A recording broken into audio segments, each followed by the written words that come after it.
Euroregione.news.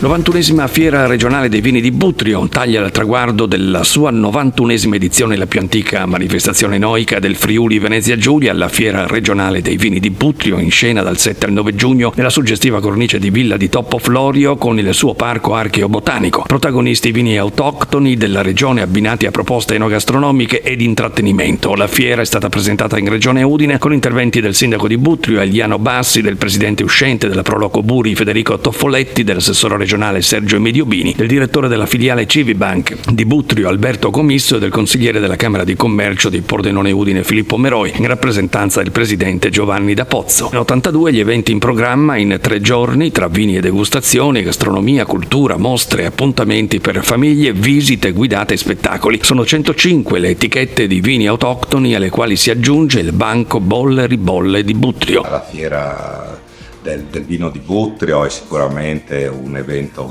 ormai storico, un evento che ha fatto conoscere Buttrio sicuramente in tutta la regione, anche fuori dalla regione, perché chiaramente c'è stata l'innovazione del dedicare questa fiera ai vini autoctoni e questo è estremamente importante. Dopotutto per noi il vino è cultura, è storia, è fatica, è innovazione, è tanta cosa. Io dico sempre che Buttrio è una garanzia da questo punto di vista, cioè in qualunque ambito si esprima la grande qualità è qualcosa di assoluto e di indispensabile. A firmare le proposte gastronomiche lo chef Cortiula, mentre sul tavolo del dibattito in apertura di fiera, condotto in tavola rotonda da Stefano Cosma, esperto giornalista e enogastronomo, ci sarà il tema alcol o non alcol, questo è il dilemma, nuove amletiche questioni. Sarà invece Matteo Bellotto, scrittore e divulgatore del vino, a chiudere le degustazioni della fiera con i rossi di Buttrio. Per la prima volta i funghi saranno al centro di una degustazione noica, mentre Ersa e Unidoc proporranno un convegno importante sul benessere della vite sul tema flavescenza dorata e popiglia japonica, conoscere per prevenire, e altri ospiti di rilievo sono attesi.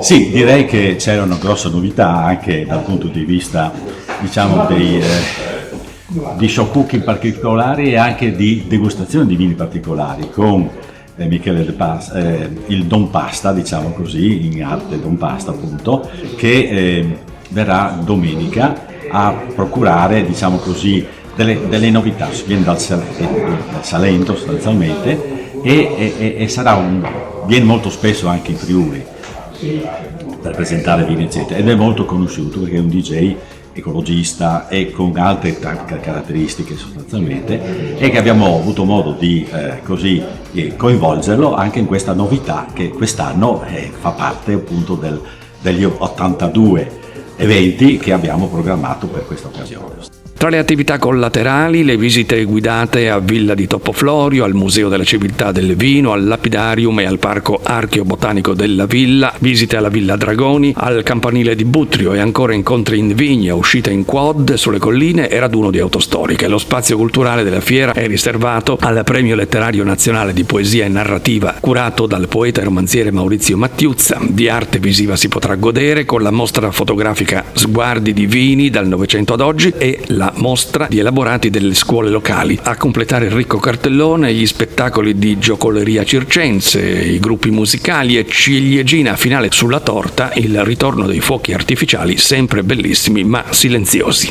È una fiera importante, di qualità, dove non si parla solo di enologia, non si parla solo di enogastronomia, ma all'interno del ricco palinsesto che caratterizzerà la 3 giorni di evento si parlerà di cultura, si parlerà di sport, si parlerà di storia, si parlerà di tradizioni, quindi un importante palcoscenico per mettere in mostra quelle che sono le eccellenze della nostra piccola ma meravigliosa regione.